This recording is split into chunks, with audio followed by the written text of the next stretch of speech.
What is up, everybody? Welcome to The Stack. I'm Alex. I'm Justin. What is up? I'm Pete. The Stack, we talk about a bunch of comic books that have come out this week. Yeah, we do a perfect amount of comics. It is the right less amount. comics than usual, and Pete is jazzed about it. But don't worry. I've never seen him We're going to take excited. at least 30 to 40 minutes per book, so this is never Never going hard. Opinions coming. Let's kick it off with a big opinion-based book, Doom, #1 from Marvel Comics, written by Jonathan Hickman, art by Sanford Greene. This is a very interesting project, I think, because versus what you'd usually expect from a Jonathan Hickman book, where it's like, we're kicking off a new mythology, this is totally reinventing what's happening with Marvel Comics. Nope. He just wanted to work with Sanford Greene, and so essentially they deliver kind of like a coda to his Fantastic Four run is more what this is. Yes, and focuses on Doom in the aftermath of a fight with Galactus. It's very Doom the End, if you remember that series from back in the day, where they were like, we're going to do a bunch of one-shots to show you the final story of this character. That's what it is here for Doom. You also get Valeria Richards in here big time. And touching a couple of other stuff. Characters. Pete, Big I want to time. go to you because this is one of your most anticipated issues of the week. This comic is going to make me get out of my fucking seat and go to the goddamn comic shop because I want to own this. The art is super tight bananas. It's worth it for this epic art alone. This is awesome. This is glorious. This is badass. It's so cool. It's totes worth your time. You should own this. You should buy this.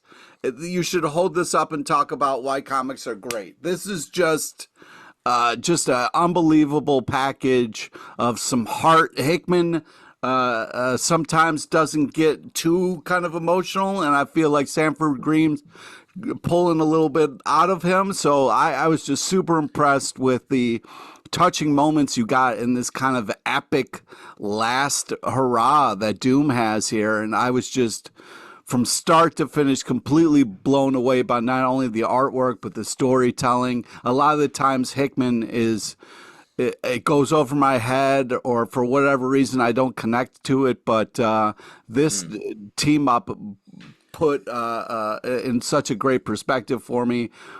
I had such a blast with this comic, and I have to own it because I just think it's so great. You're talking about owning a physical copy of it. That is correct. Yes. Yeah, he's going to Not an NFT. I'm not getting like an NFT of this. I'm going to the store. Wow. And buying the comic. You usually get NFTs though, so that's a big change. And just for the listener, Pete thinks an NFT is a Polaroid picture of something. That's right. So you take a Polaroid of it and put it on your wall. Take a Polaroid picture. Yeah. This book is very good. Especially, I want to call out specifically the splash pages featuring all of the Marvel Universe. Come on. There are so many of them in this, and they're all great. And this is basically like a three-hander story of Galactus, Doom, and Valeria sort of doing their thing. Doom's thing is like, what do I need to do? And then he goes and like he's way overjuiced to do it. Galactus is like, I'm sick of this shit. I'm eating everything. And Valeria is like, my dad sucks. I love Doom, which is a weird lane that Hickman loves with Valeria, right? Like, it's such an interesting Well, this thing. is, I would argue, more a Valeria #1 than it is a Doom 100%. #1. Doom's barely in it. Why- Doom is like... What kind of fight are you trying to pick right now? Like, what the fuck, man? With Doom. I'm not trying to pick any fight. That's not a criticism of the book so much as it is the reason I called it out as like a coda of his Fantastic Four run is all of this stuff is on display here. Big, very heady end of the universe cosmology ideas. Valeria Richards hanging out with Doom and loving Doom. Doom being like very morally murky in a way where we get implications of him working with Reed Richards, but kind of working against Reed Richards, and Galactus being this universal force in here. It's all very smartly done. Like you mentioned, I think the real standout and the reason, again, that Jonathan Hickman verbally, like he said this, did this, was just to let Sanford Greene flex. So Yeah. if that's what you're looking for, I think this is a perfect issue to pick up as a NFT or otherwise. No, pick it up as a comic. I also just think that like it's a great idea. Like we talk a lot about Galactus kind of being this slow moving terror that's going to consume a whole planet. But this idea of like him conserving energy and then kind of like going on just a fucking bender of eating planets and having all this energy to just fuck shit up is so scary. And I think just so well captured, not only through this art, but the storytelling. And I just felt like it was such a well executed idea. And then Sanford Greene's art kind of elevated it to even better. So it's just a hell of a one shot. And I'm not sure how much it is, but I'm going to find out tomorrow. And I just, it's an oversized issue and it's worth every penny. Let me also say, like, when you're Galactus, you can spend decades just nibbling at the snack bar, just picking up little bits. But then eventually it's time to sit down for fucking dinner. And that's what this comic is all about. Galactus is Thanksgiving. I also thought it was cool, like, Galactus, whose history, his continuity is he was the only being to come through from the previous dimension. The previous existence. He just like popped out through. And I sort of like the idea that he's like, you know what? I'm ready to move on to the next one. And he's like, I'm going to eat everything and then cut a hole and just pop out into Earth, Universe 3 or whatever. All right, why don't we move from one neat floppy tabloid NFT to another Action Comics 1065 from DC Alex Comics. has a whiteboard behind him, by the way. He's been working on that for like the whole really time. paid off. It really paid off.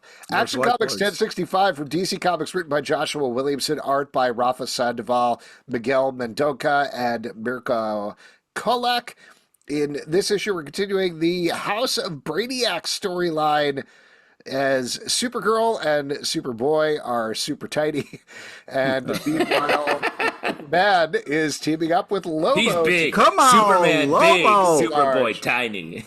This is very fun. There's indications of some bigger things that are going to go down, but the big revelations of the first month, I think, have made way to just fun action sequences here, and I'm enjoying this crossover. Yeah, I agree. I think this is a ton of fun. You got some really cool covers here. I think the fun use of Lobo and Superman here with the throwing of the bikes and then going to the bar for information, which seems like it's such a classic Lobo plan. But yeah, I really think that they're kind of really setting things up and getting you excited for what's to come in such a great way. I'm having a blast with this. Also, art's fantastic as well. I mean, Lobos, there's a lot of Lobos here. And that stands for, of course, lots of big, old Space Wolverines.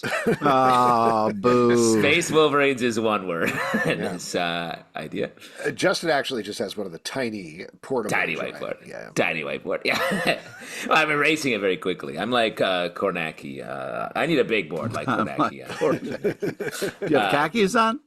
Khaki like Kornacki. I also really like this. It's interesting to me that there's a lot of flexing, a lot of Lobo stuff. We're going to get just Lobo fights. It's such a misdirect, though, for the point of this crossover, it feels like. It feels like they're doing the jockey stuff first before they get into, like, some sort of very continuity-dense mystery. It strikes me, I think I noticed here is that Brainiac has been moving through very specific planets that a lot of members of Legion or Legionnaires come from. So I wonder if this is pointing toward the Legion somehow. And in the backup story, we get Brainiac from Legion hanging out. So like I'm curious if that's where we're going. Yeah, we'll definitely see interesting crossover to follow. Let's move on to Heartpiercer, #1 from Dark Horse Comics, written by Rich Douek, art by Gavin Smith.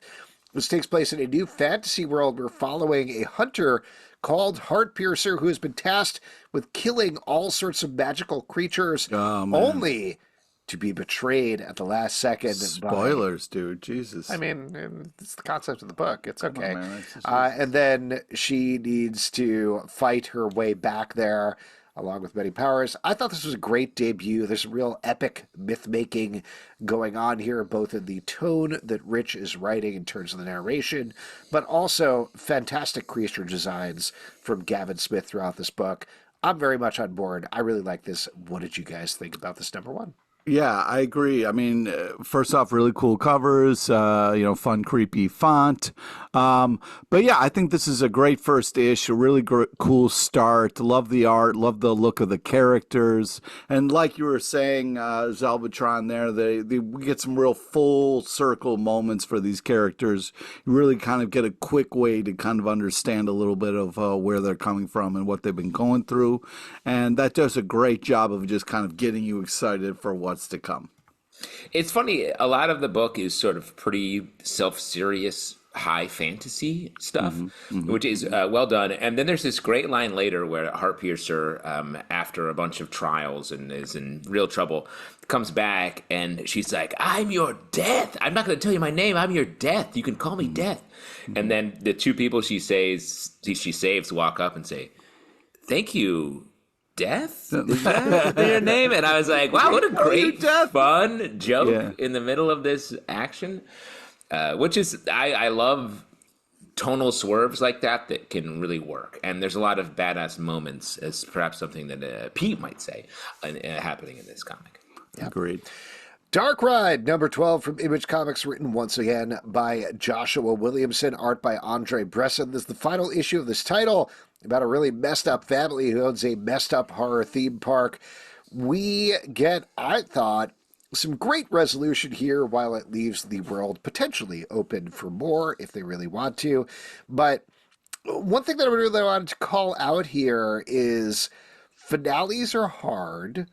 They are, it's difficult to wrap everything up in a satisfying way. And I feel something that we've talked about with a lot of finales is how they feel very rushed. Here, I was very impressed that the team, I thought, took the proper amount of time to spool out the finale. Like, they had really planned what they needed to do in this final issue here, that it felt paced out well to give each of the characters the proper room to breathe. So, well done last issue. I was very happy with the series. Do you guys agree or disagree? Well, you're the number one fan here, so I'll let you go. JT says me. Yeah. It's funny you say that because my question was going to be: do you think our finale will be rushed? It always is. Whoa. I agree. This comic has just been very meticulously paced. It feels like it's always moving, and I feel like we've been in a slow boil of like what is happening here and how much demonic element is at play. Like, I feel like it could have been revealed that none of this was actually demonic here, and that it still would have worked. And I feel like that's to keep us as the reader in that level of suspense and not quite knowing where the story's going to go is super hard in any medium, especially comics, when the premise is right there. So I think that's what I love about this book. I think the art's amazing. I went to Dollywood a couple weeks ago, so this started to hit a little like. Then I've been in the amusement park vein, especially like a less like corporate amusement park, like a Disney World. So I thought that was really cool, and I liked where we ended up. All right. Yeah, I feel like this was another banger-ish. Amazing art. I mean, the way that the cartoonishness meets this kind of twisted story is really impressive. Yeah, I mean, this kind of shit freaks me the fuck out, but, what do you mean, comics or roller coasters, devils, books? Horror. Joshua Williamson. No, Joshua Talking Williamson. to us about comics. Oh, my God. Any of those things? Horror. Life is terrifying. Life is like a roller coaster that's slowly. Oh, wait, let's let him finish. Let's let him finish. No, this is great. This is going to be good. But life is like a roller coaster. Life's like a roller coaster. I kind of read this and was like, oh, I guess this is the end. I was a little bit kind of felt like they were doing such a good job of setting things up that we were going to kind of get a little bit more payoff on that. But yeah, I think they did a great job overall. There was some real this was some really impressive art and comic creation here. So I think this holds up as a whole pretty damn well. Miss Marvel, Mutant Menace #3 from Marvel Comics, written by. Oh, I just noticed, guys. Sorry to talk about this, but oh yeah, we are quoted. We're quoted in the ad for this comic for Dark Ride. It's twisted. It's twisted. It's fun. I love this book. Ooh, which one of us said that? Who even knows? That's sort of all. I think all of us say that. I will say it sounds most like Pete. Yeah, it doesn't. Does it say it's worth it for the art alone, or does it say anything about the cover? Because I feel like then we know it's Pete. Yeah, it just says great-ish, and then the word super type bananas are crossed out. Could be any of us. Could be any of us. Yeah. Miss Marvel, Mutant Menace #3 from Marvel Comics, written by Sabir, Pirzada, and Iman Vellani, art by Scott Godlewski. In this issue, we are back from outer space, and Miss Marvel is back on Earth. She's encountered the Red Dagger, I believe is the name of the character. Yes. And they're having a little bit of a romance and a fight and a rooftop thing going on. And I'll tell you what. Sick. Some good heat going on here in this book. Oh, yeah. That's the kind of kissing heat I like to eat. Pete, what did you think of the kiss? Oh, man. Yeah, I thought this was a great ish. I mean, I love the art style. Amazing last panel. This is just a blast. You can tell the people. An optic blast. Yeah, you can tell the people writing it love what's happening. This is a whole package Did issue. you love it because Cyclops was dead in this issue? Bonus, but that wasn't even before all that was going on. It was enjoyable. Well, let me just throw out there, since I mentioned that spoiler just before you say anything, Justin, one of the things that I really liked about this issue that I thought was very smartly done is in the Krakoan era, all of these characters have gotten resurrected. There's kind of an open question of like, what happens to their bodies? I think you mean Wahhabis. Yeah, what hobbies to the absolutely, that's what I meant. What hobbies to their bodies? What's hobbies to the bodies? Bodies is the way that. Let the bodies hit the floor. Anyway, this answers that question at least in part and brings it back on Miss Marvel in a big way. And I think if I was to speculate based on something that happens to this issue, an even bigger way going forward in the next issue, this has been just such a smartly done series that really dives into the continuity of Miss Marvel. Great stuff. Great. I will say the swerve at the end, the last reveal at the on the final page, I was like, oh, no, I don't want to go back. Oh, what? Well, and I will just say it, spoiler if you haven't read it, but Miss Marvel famously is Inhuman and Mutant, right? Right. Everything. So like in the we've been doing a lot of the mutant side of it, X-Men, all that. Right. And then at the end of this issue, we get the Inhumans showing up, being like, sort of like, remember, didn't retcon us out of this origin, right? And I'm sort of like, do we want all of this to happen? It felt like we were moving in a direction. But I think what you're overlooking, though, is that it's an unbelievable use of the hair, because a lot of the times, for me, I'm looking at this. Hair. Yeah, I'm looking at Medusa, and I'm going, how handy does that really happen? That like a clump of hair is going to save the day. But I thought it was a perfect use of the hair clump in a way that I was like, oh, wow, this fits great here. And I was kind of so happy with that I was maybe kind of not thinking about the things that you said and noticed. But because the hair well, I disagree. I think it's very smart to bring back the Inhumans right now, as Miss Marvel is clearly having something going on with her New Mutant heritage to make her reckon with different parts of her past. In this issue, we got Red Dagger. In the first issue, it was New Jersey. Took a little bit of a swerve going with Lila Cheney and Mojo in the last issue.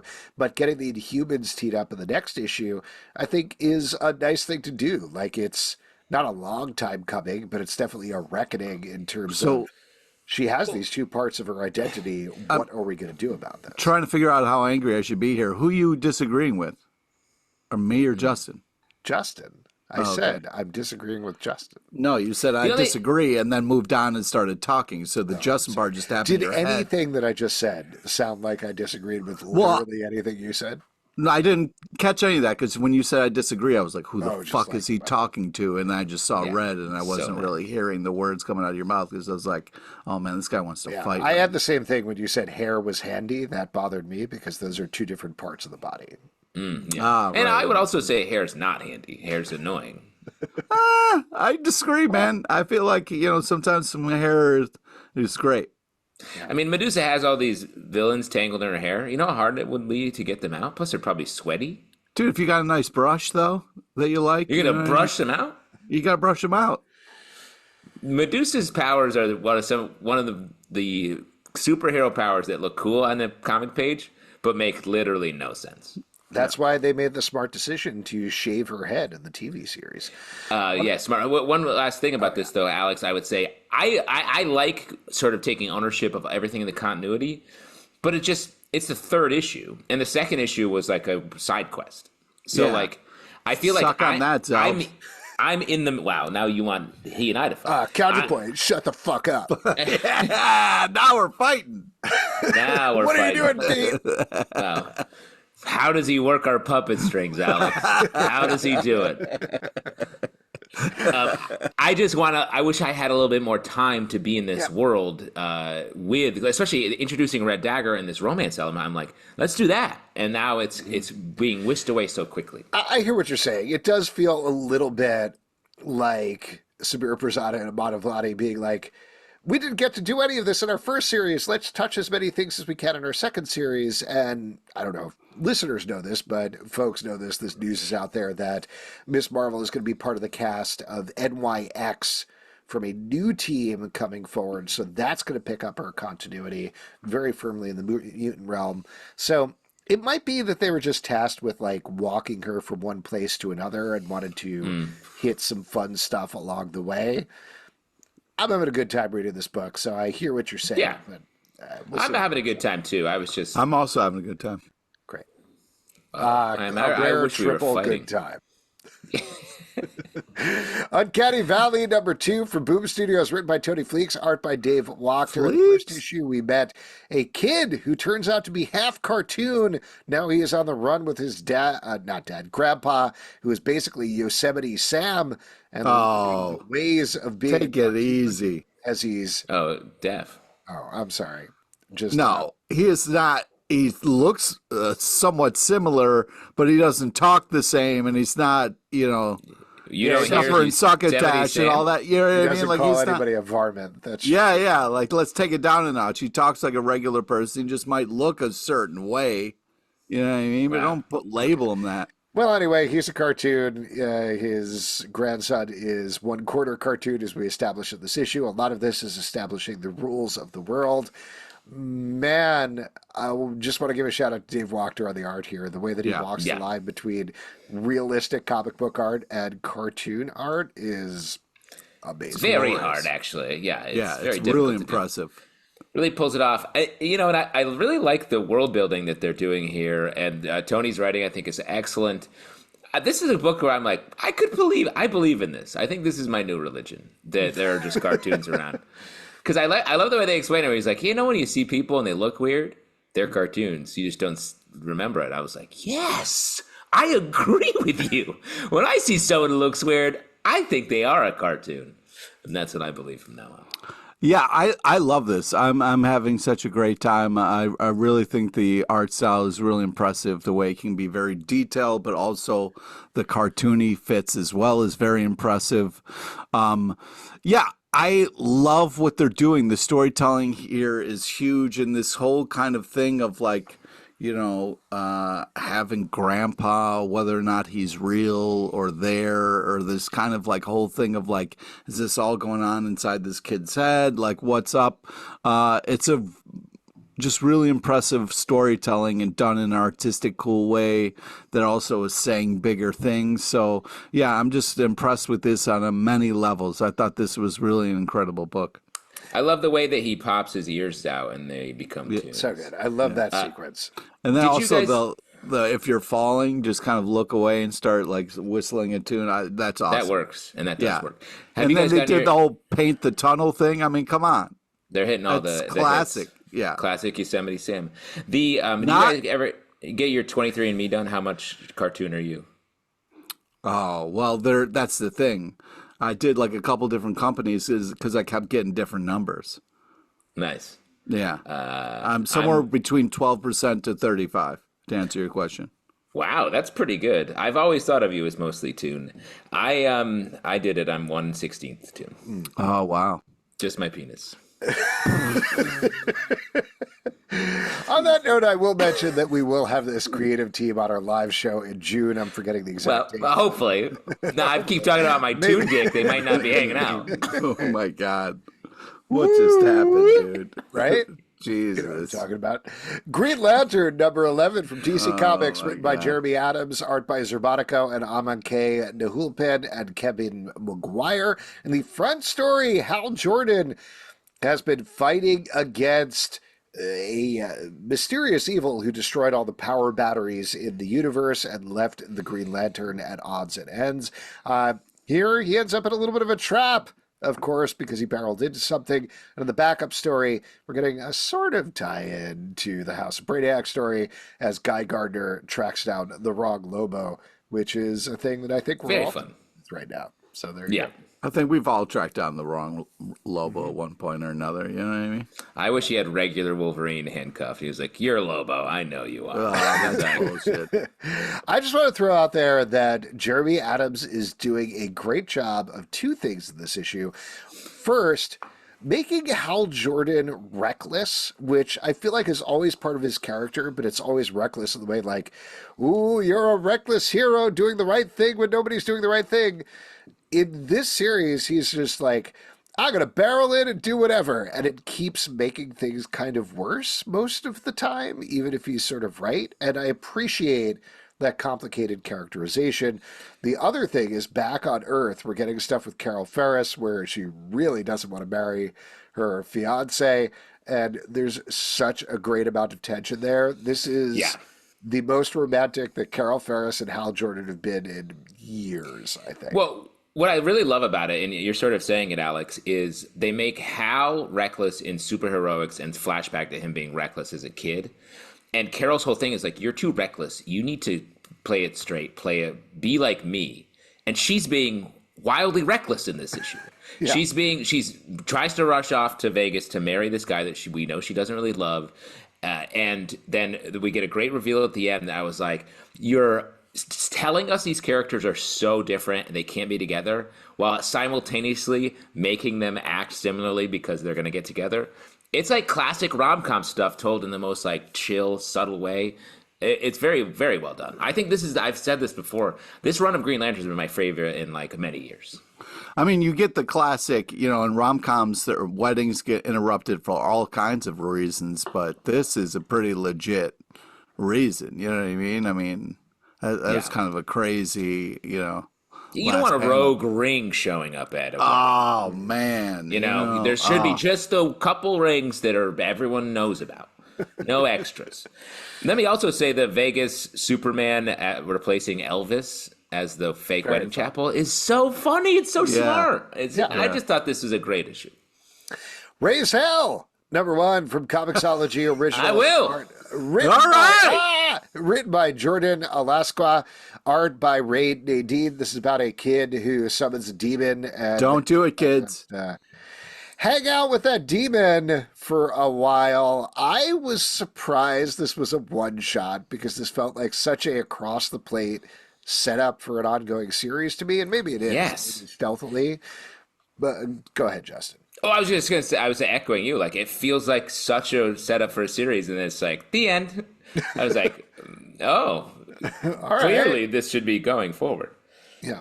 But that's probably good. I mean, it's fun. It's funny. It's very loose with the comedy throughout, particularly when it comes to the demon who's like, why am I here? Please leave me alone. Stop doing this.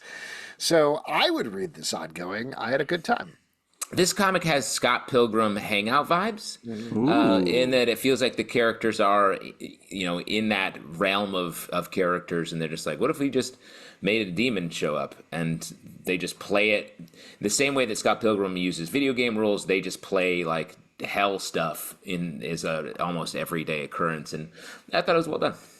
Yeah, it kind of reminded me in high school where you had to like take care of an egg for a month. You know what I mean? So if you summon a demon, you then have to kind of take care of that demon. So, think twice, kids, before you kind of join a satanic cult. You know what I mean? There's consequences. How'd you do with your egg for the whole month, Pete? There may have been a switching of the egg that might have been illegal, or but I mean, A month is a long time for a school project. was it? Maybe it was a week. lifetime. I don't know. I think I somebody don't was remember. pranking you, and it was a teacher, probably. Oh you man, got those Hang on teachers. to an egg out of the refrigerator for a month? Ugh. Pete, You don't remember, you just or it was sat like a on your bag egg of again. flour? Middle of Alabama, where you Was grew it up? It's like hot a- there. Bag of flour you had to take, or what? Yeah, they bag use of different- flour, yes, but also not a month. Okay. It's a weekend. You take it home for a weekend. Man, it felt We- longer. It felt like we such had a live- responsibility. We had live babies we had to take care of for What? 6 years. Oh my god! I'm still in that middle of that project. Mine are 9 and 14. Wow, good luck, man. Yeah, Now who got pranked? Alex. I'm very You close. gotta- I'm very close to being done, though. yeah. Similar really thing want that happened to egg. me with some sea monkeys want the that I had to extra raise. Yeah. And now they take care of you. They're your butlers. That's right. That's why They're you're your little gonna see Alfreds. in your retirement. You can have them take care of you. What If Aliens #3 from Marvel Comics, written by Hans Rodionov, art by Guy Villanova. I decided not to write down the rest of the credits for this because it's Paul Reiser and his son crafted this story about Paul Reiser's character from Rise Aliens. up. Rise up. Risers. Yeah. We in here. We're mad about you, Paul Reiser. And I am Paul appalled by this comic. Reiser. I'm appalled, which means I love it because it's Paul Reiser rising up. Well, anyway, was- this is broad comedy in the Aliens universe as Carter Burke repeatedly tries to impregnate people with aliens and then decides not to at the last second, and then kind of does, and then doesn't, and then finally somebody does, and it goes wrong, and whoopsie doodle. Whoopsie doodle. What were you going to say, Pete? Because My Way to pass the old conch. I just, when I looked at this comic, I was like, what if aliens? Boo. But then I was like, I saw the cover and saw my boy Paul Reiser, and I was like, whoa, hold up, Judgy McJudgerson. This could be exactly what you're looking for. And it turns out this was just such a fun comedy ride of the, like throwing aliens down vents and stop with the vents. And it was just a fun, ridiculous bit that I think was well executed and kind of a nice, I was like, oh my God, what are we doing? And then it turned out to be such a fun ride. So I was pleasantly surprised and had a great time. Paul Reiser, bro. It's wow! I can't believe the SEO on this episode is going to be crazy when it comes to Paul Reiser. Paul Reiser. Because we've said his name too many times. In here. What I was going to say is it's rare for a book like to be this tonally odd. Like it goes from like we have to kill this. He tried to kill people to like that facehugger's in the vent again. It reminded me of Mallrats. The kid is on the escalator again. Yeah. It was just very much all I was thinking while this is happening. There's a weird like sex comedy cut in this issue, which I was like, oh, okay. So it's definitely all over the place, but it's it's because the Aliens franchise is not comedy. There's not hardly any comedy in there that this feels so odd, but it does sort of work. Game over, man. It does work. Right, Alex? yeah, why don't we move on? Ooh. I don't get this. Like, I'm struggling a little bit because I get your point. I like it when there are other tones, and I like it when people try things. Yeah. Comedy is not working for me in this personally because, like, I don't know, it's a little. But it's Paul Reiser comedy. You know what that is. You know what I mean? You know what you're getting. I do. This feels to me like a very rough treatment that maybe Paul Reiser pitched around and he's like, hey, let me do like an aliens comedy. And 20th Century Fox was like, absolutely not, under no circumstances. Right, but the comic could be a fun little idea. It could be. You're telling me Paul Reiser's walking into an office and those fucks have the audacity to say no? Yeah, I don't buy that at all. No, They're way. like, that doesn't they're seem like, like Paul you're Reiser, right. let us print you some money. Yeah, you go ahead. Let's do this.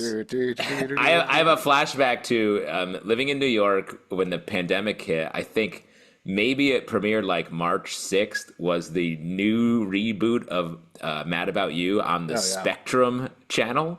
But because of pandemic, the posters were up for years in the New York subway system. So anytime I'd get in the subway, I would see Mad About You coming March 9th, 2020. Oh, wow. And I was like, wow, what a great artifact of our time.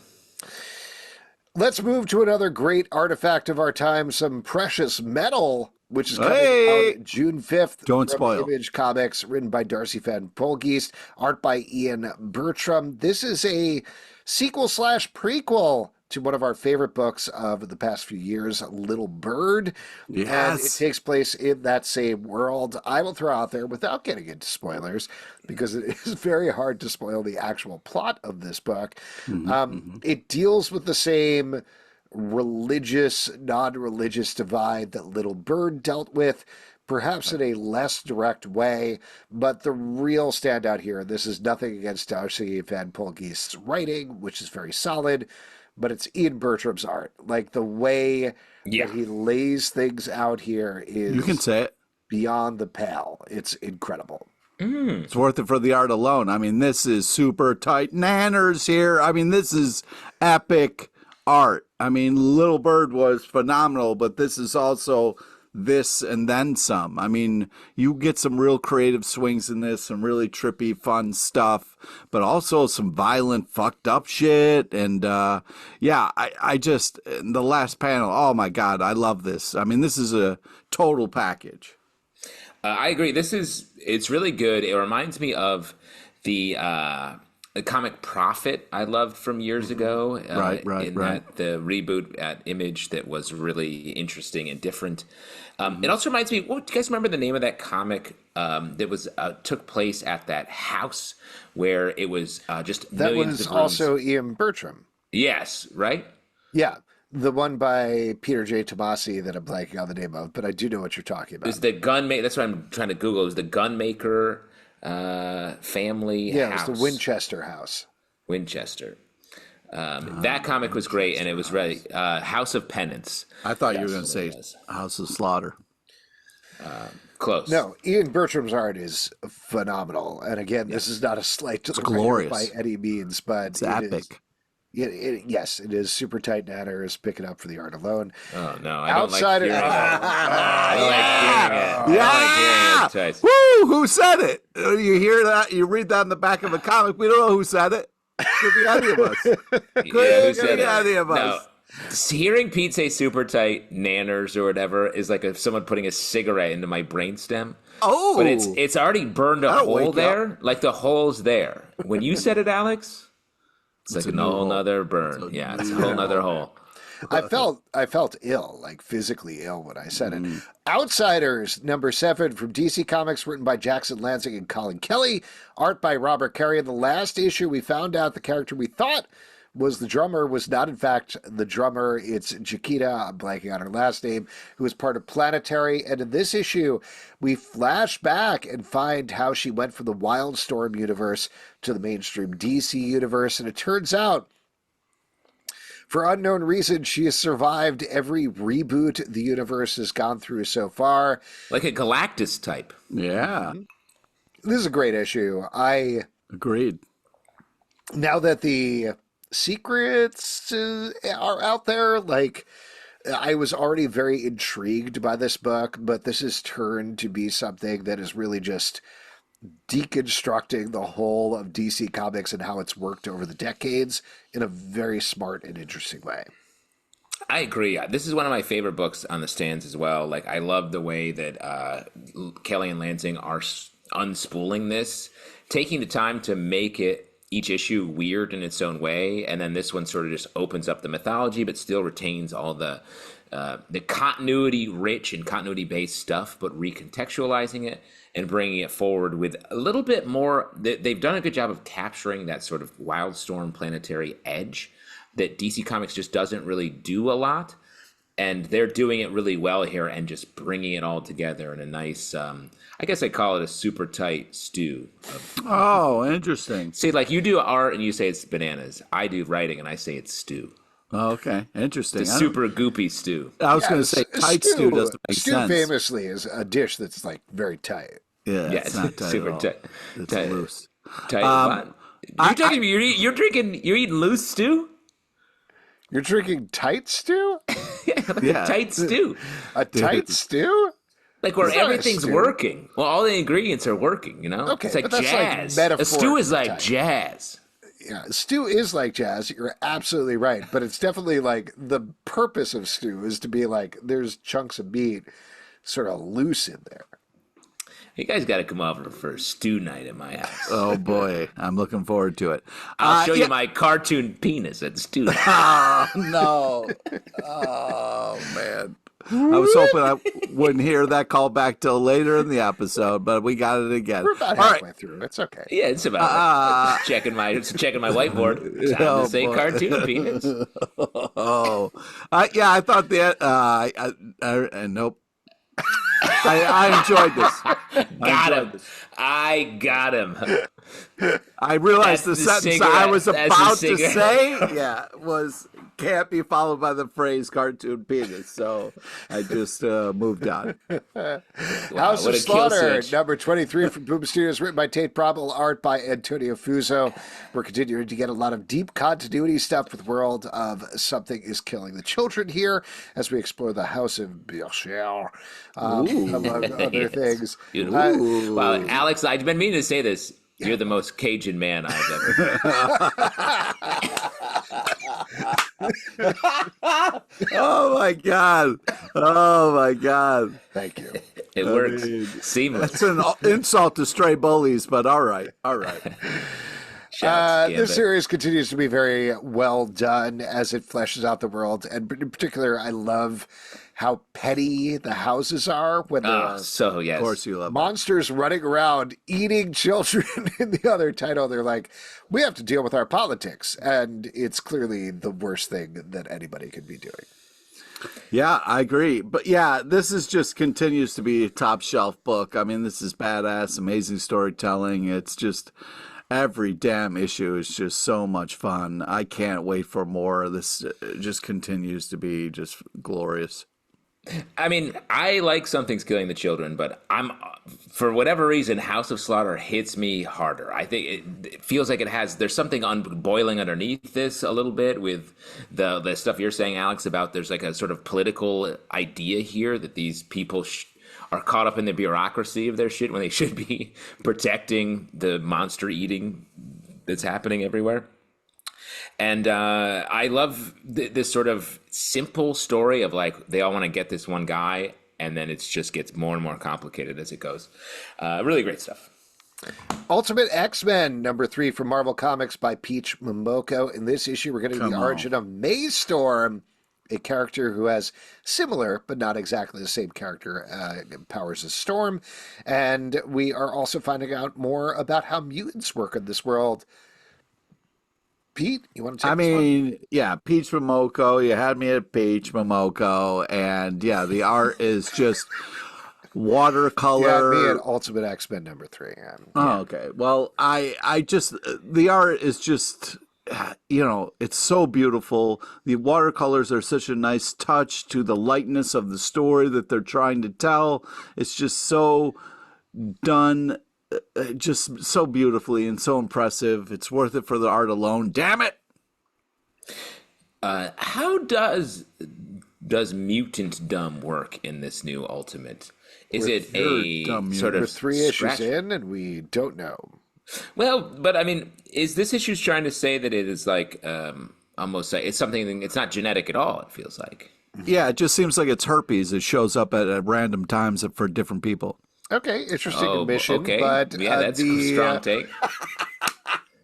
It just shows up randomly, I swear. Just your faces when I said that was worth it. The thing that I think is most surprising to me about this book is as wildly different as it is, and we've talked about the first 2 issues where it's like a little bit of J-horror stuff going on here. It doesn't specifically feel connected to Ultimate Spider-Man or Ultimate Black Panther. It's also very clearly the most traditionally decompressed, going back to classic Ultimate Comics style things where, again, we're 3 issues in and somebody has said, specifically, spoiler here, but we're introduced to Nico Minoru from Runaways at the end here. And she's like, oh, you guys are mutants. And the May Storm and our other character are like, huh? Yeah. That's the first time we've heard this. So I don't expect any revelations about actually what's going on until 6 issues in. But that's okay. I think it's okay for it to move at its different pace, but it's just very different feeling from those other books on the line. And I agree, that's okay. And the art and the pace and the style are excellent. Anyway. Yeah, I thought there was excellent's an understatement.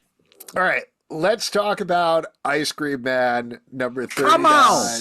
Come Image on! Comics, written by W. Maxwell Prince, art by Martin Morazzo. I shouldn't be surprised at this point about this book, but this issue... Here we are. Really got me. Like, yes. Come on, dude. Really, really, I was like... At the end, the entire time, I was like, Jesus Christ. Oh, my God. This is very stressful read. This is the most stressful thing I've read in a really long time. And the concept of this issue, every issue of the book is relatively done in one. I'm going to do like a little bit of a twist on that at the end when I talk about that and get there. But this is playing off of comic book decompression, what we were just talking about. You were just saying. Ultimate X. Oh, my God. What a tie-in. And here... we watch a family in a car crash die over the course of how long is Seconds. it? 28 pages. 28 5 pages. seconds. 5 seconds. But it's decompressed, and they go through their history and their past and their future and everything. It's excruciating. Yes. And especially, Pete, it's like if you had your sea monkeys in the backseat of the car. Oh, man. To be clear, this is a phenomenal issue of this book. And the thing that I was kind of teasing earlier, it is the first time this book has done a 2-parter. And when I got to the end, and it was like, next issue, we get to see the other car crash for 28 pages. I was like, no, what are you doing to my life? This is terrible. But also, I love it because Martin Morazzo's art is incredible throughout. Yeah. The characterizations here are incredible. The pacing that W. Maxwell Prince puts throughout this issue as this family slowly dies. We were talking about pacing earlier with Dark Ride. Like, that is nothing against that team, dwarfed by this issue in terms of how careful they walk you through everything. Well, this is panel by panel pacing, and it's just a super tight stew in what is happening here throughout. Again, a stew is not tight. Yeah, it's super sloppy. Here's the thing: this stew is. You know what I mean? That's not a that stew. doesn't make sense. That's Is there no how liquid? good- Is there that's no how liquid in the I don't even stew? know what that would be because, like, soup is loose, obviously. Yes. Like, there's majority water. Stew is something still you can stir, right? Like, stirring the stew is a literal, like, that's a yes. phrase. That's what what I'm this upset comic about is here- doing. Is But, like, a tight stirring it. stew?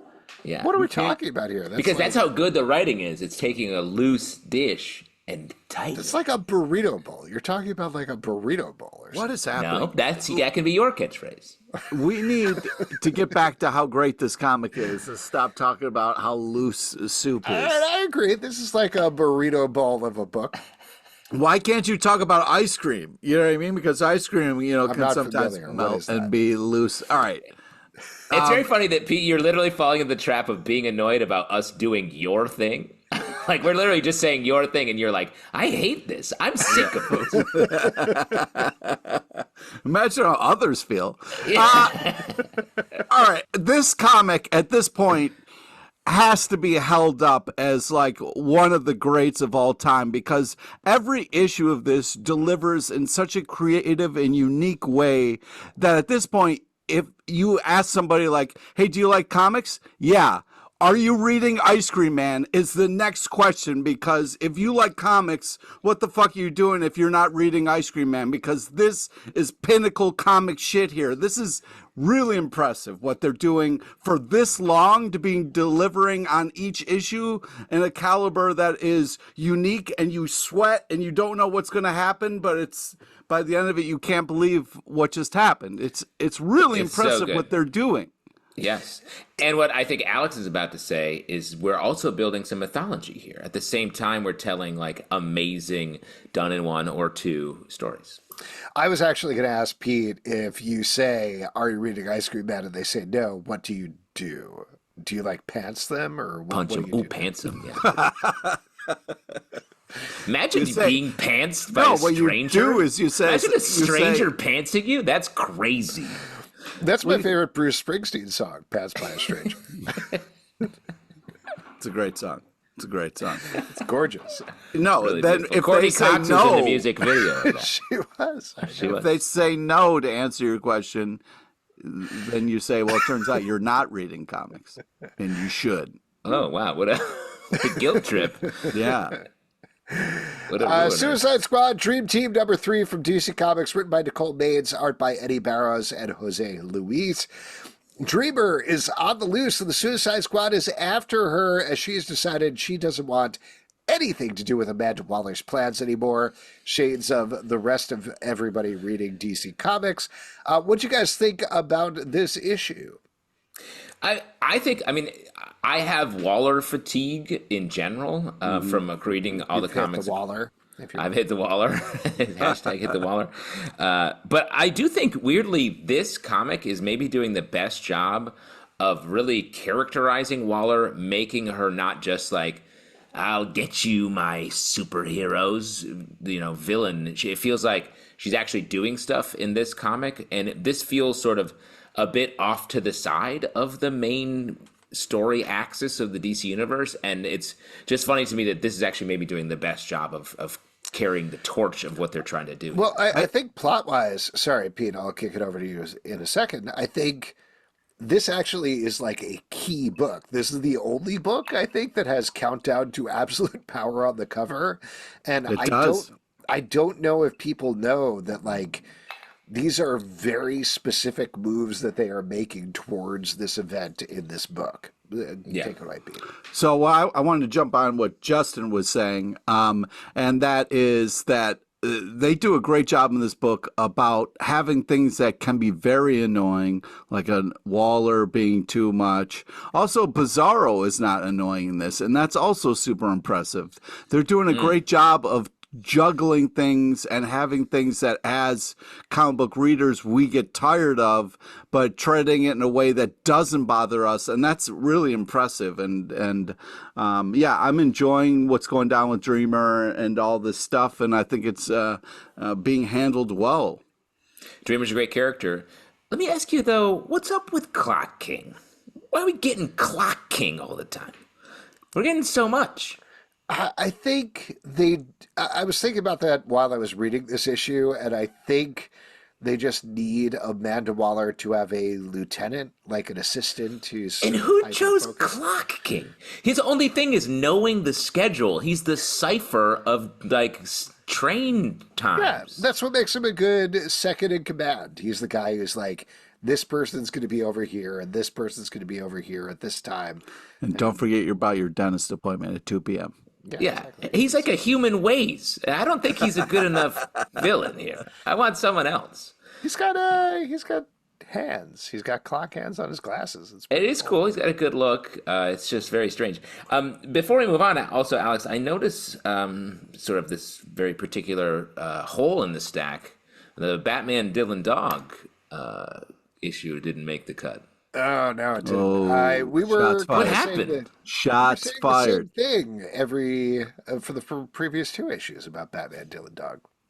Yeah, well, I've been saying I didn't read it. No, I've been saying how come we're not? Dylan Dog hasn't infiltrated the rest of the Batman books. I don't know. The second issue became a little bit more like Batman disappeared for most of the second half of the book, and it was just a Dylan Dog book, and I was like, I don't know. We have a limited amount of time, Justin, and we have to get through all of our books. Justin. I always have time for my dog. Dylan Dog. Napalm Lullaby, number 3 from Image Comics, written by Rick Remender, art by Cool Ben name. Gall. Also, I'll just mention another time you could have told me about that was literally any other time. No, I literally just noticed it in the releases of this week, and I was like, "Oh yeah, that's a funny." Yeah. I'll read it at some point. It's a good book. Napalm Lullaby. What do you guys think about this one? Well, first off, great name. You know what I mean? Cool cover. I'm already excited. But this is some intense shit here. Hell of an ish.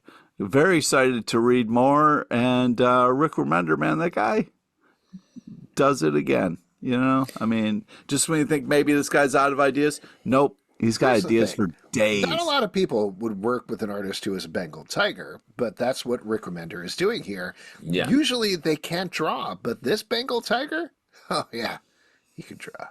Oh, man, Kenny. He can draw, all right, and draw some. Gender, I apologize. Wow, draw some really horrifying stuff here, like when someone gets silenced from making some heresy. Whoo! Strong silence there. I also love this book. It feels like Rick Remender is going after religion pretty directly. Sort of snuck up on it a little bit in the first two, but here we are going hard. Napalm, baby.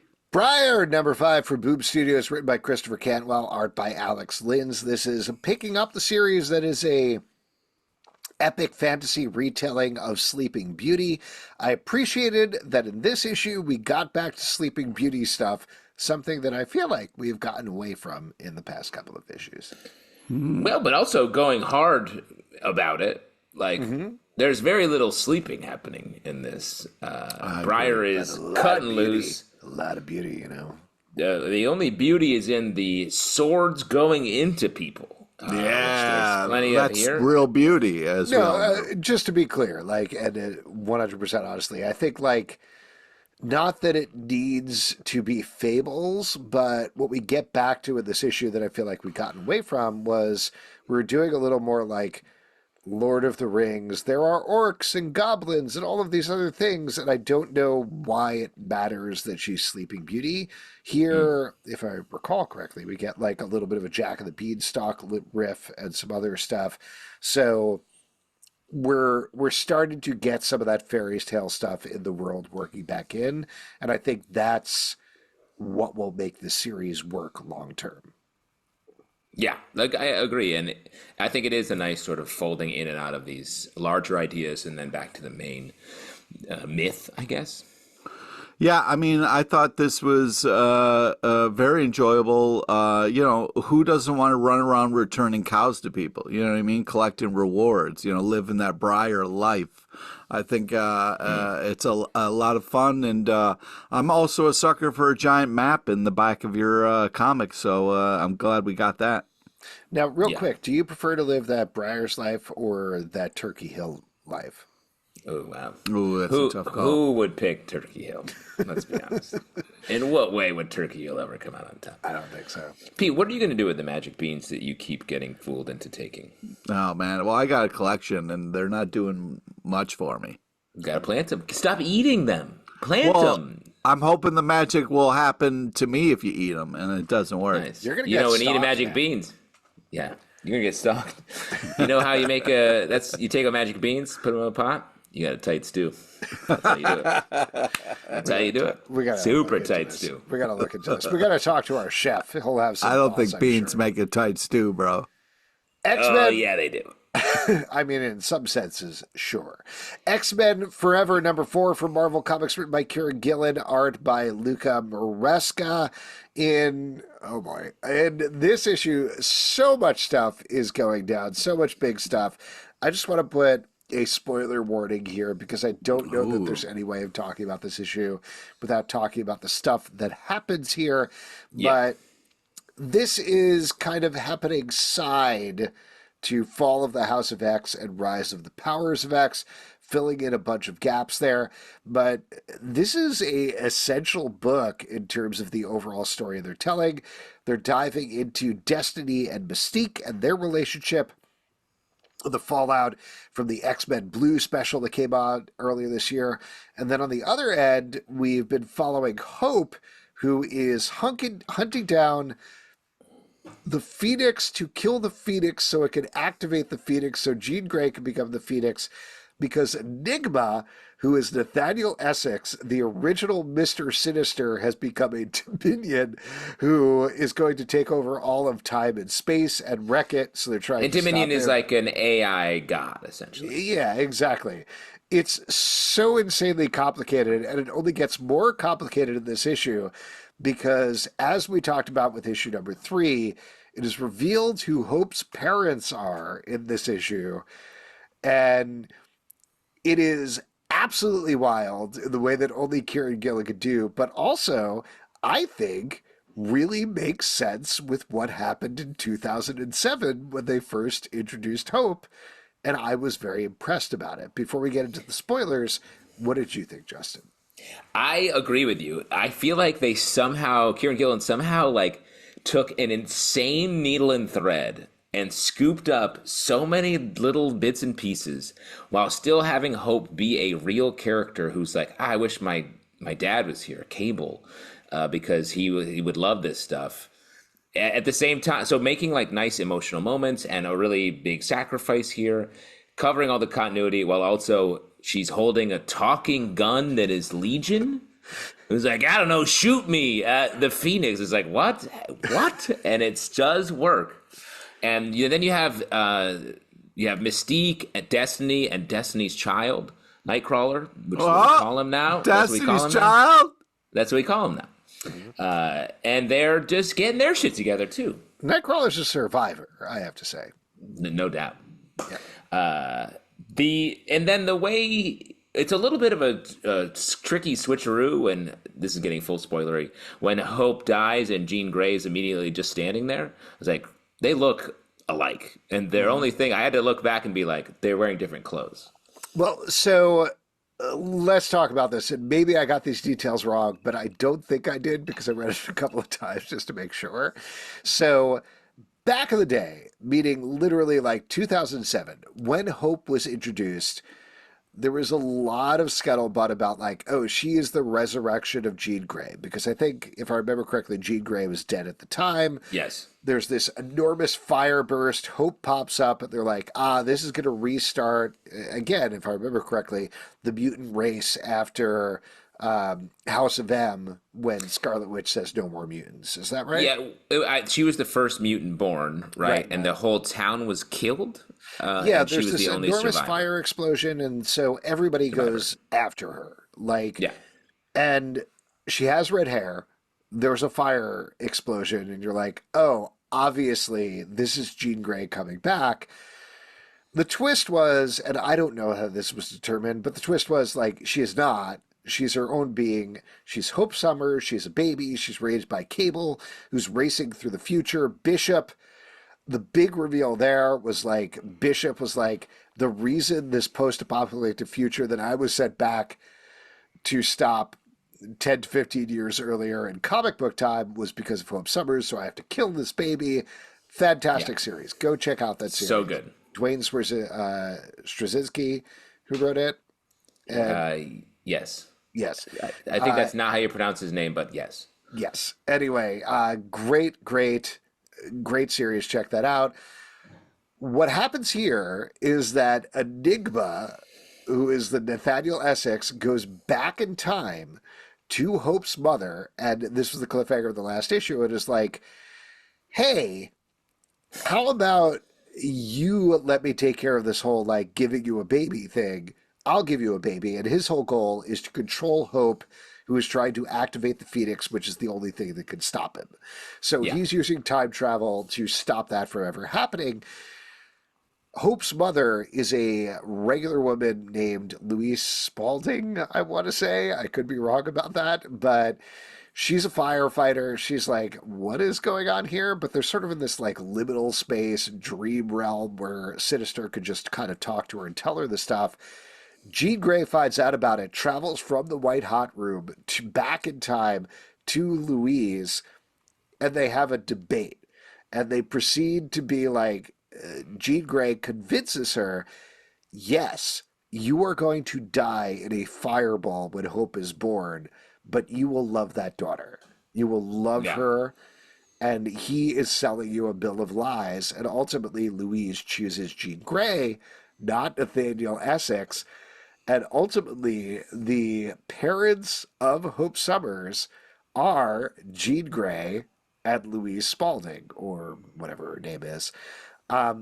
But at the same time, also the Phoenix is Hope Summers and has always been Hope Summers. So both of those things are going on simultaneously. Again, insanely complicated. It is, I bring this up not just to like clarify what happens in the issue, but also the reason Hope Summers looks like Jean Grey is one of her moms. Yeah. And the reason there was a fireball is because she is the Phoenix and always has been the Phoenix, according to this issue. So wild stuff. Wild stuff. And it also rhymes so well with Destiny and Mystique being the parents of Nightcrawler. Like the way these stories are coming together with all that continuity is crazy. And then we get this reveal at the end of the White Hot Room, where I guess all these mutants go, like where Hope goes, right? She's going to be trapped there. And no. Hope is the Phoenix. Well, but Hope technically dies, I believe. Right, she dies, but she comes back as like the little Phoenix. So I assume there's more to come in terms of the whole Krakoa storyline, but we're getting a Phoenix spinoff. So I think, this is just pure speculation, but I think we're going to get Jean Grey going through space with tiny little baby bird Hope Summers Phoenix and exploring that. But we'll see. Yeah. By the way, for anybody who's curious about the podcast, if you've been just listening to it, Pete is just like sitting in the background, like cheering his head off. Hype. Just like he's pumping. He's pumping his fist. I just I'm realizing that, you know, when I read an X-Men comic and when you read an X-Men comic, there's two separate things going on here, and I didn't get any of that stuff. I guess I don't have the depth of knowledge for X-Men to enjoy this or to understand what is happening at all. So, and that's fair, but it's just so great how much you enjoyed hearing us talk about it. Yeah, because I would call that a pure what you guys experience. were saying doesn't make sense on many levels. So it's a little crazy. You know what I mean? It's insane. How about this? We'll just explain it again. I think we'll jazz it up a little bit. Oh, okay, great. Yeah, this is going to go really well. Let me sink back down in my chair. Go ahead. Boom, boom, boom, boom, boom, boom. Yeah, exactly. Stu. I'm curious if the White Hot Room is going to become, it's like where the Krakoa story might continue in a separate spin-off. I don't think we're going to see that for a very long time. I think that's Kieran Gillen putting on the bow on the fact that there's like 250,000 mutants who are trapped in the White Hot Room at this point. He's like, okay, I got at least got to give a nod to what's going to happen with them next, because it really feels like the Tom Brevoort era is very much taking mutants back to basics and not having these insane sci-fi twists that we just talked about here. But I guess we'll see.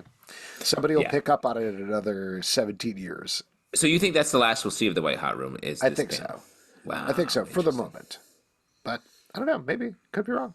Monolith, #1 from Image Comics, written by Sean Lewis, art by Valerio Giordano. This is about the world's largest spawn killing a bunch of people. Pete? Yeah, come on. Now Pete gets a treat. Yeah, woohoo. Don't need to not know a ton of continuity here. You got one giant badass. Who You don't is need to know a ton of continuity. It's just the world's largest spawn fighting the final spawn, the Omega spawn, who has destroyed all spawns on Earth. Take it away, Pete. Yeah, there is weirdly a lot of continuity to this. But I think, unlike the X-Men, you can enjoy it on multiple levels, knowing the deep spawn, multi-spawn continuity, or also Big Rock spawn smash. Well, it's just a Spawn final boss battle, and very enjoyable. Love all the art, love all the action. Just so great. More, please. Yeah, I think Pete did like this. Great. Yes. I agree. I also think Pete liked this. I don't know. The action was very fun and bloody and gross. I think that was drawn very well. I had a good time, even though I was like, what is happening here? And this fun. I will say, like, weirdly, I understand less about this book than the very complicated X-Men story. Well, that's how we're all wired, man. Yeah, man. But I will say, it's not like this is a bad comic. I think this is a good comic. I'm just saying, I don't know enough about Spawn. Yeah. I Heart Skull Crusher #3 from Boom Studios, written by Josie Campbell, art by Alessio Zotto. This is taking place in a post-apocalyptic world where the most popular sport is something called screaming paintball. Yeah! An underdog team that's trying to fight their way to the top. I love every bit of this book. This is such a blast. If you're looking for an all-ages book, this definitely pushes the envelope in this issue, I think, in particular, just in terms of all ages content. But it's still very, very fun. The art is super manga influenced, but we've got this main character who wants to be the best. It's super paintball, a team that's coming together. It gives me very pleasant vibes of the first season of Korra. In particular. Oh, nice. Yeah. A little more like if the cast of Korra did some cocaine. Like some real, got zooted up. Yeah, that's what it's invented a kind of game as well after they did a bunch of drugs. Yeah, I do think this has got a fun kind of cartoonish manga vibe style to it, which is really great.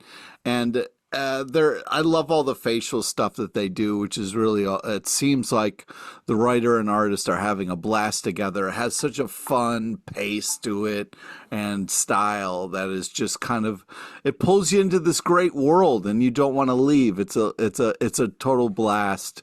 And not only is it funny and have a lot of action, but there's some just kind of sweet, kind of fun moments, and I think it's a great book. I look forward to seeing it's coked up Korra on the back of the trade paperback. Yeah, it's coked up Korra, kids. All ages. Yeah. This is great. Definitely pick it up. Fish Flies, #6 from Image Comics by Jeff Lemire. In this issue, we're going to get some big mythology stuff going down as we find out the origin of the fish flies. Justin, you love this one. You love Fish Justin. Flies, so take it away. This is great. This is the most Lemire book out there right now in a world of Lemire books. And I love the backstory that we finally get here. I think it's super well done. I like that the art is a little bit different in an interesting way when we get into the flashback, the sort of green flashback world. And the revelations that this is setting up in the main story are nice twists and turns that I didn't see coming. So I love this book. Yeah, I love the kind of art style, has like a creepiness factor to it in all the right ways.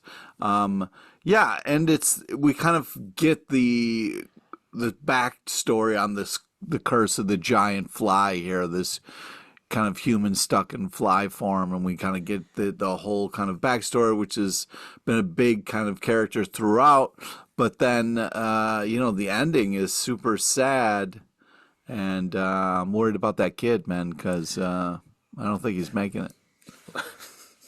My big question is, like, when are we going to get to this linking up to the origin of Sugar Ray? Because we know this book is leading up to finding out who Sugar Ray is, how they got together as a band, why they wrote Fly, all of that stuff. But, like, we're not quite there yet.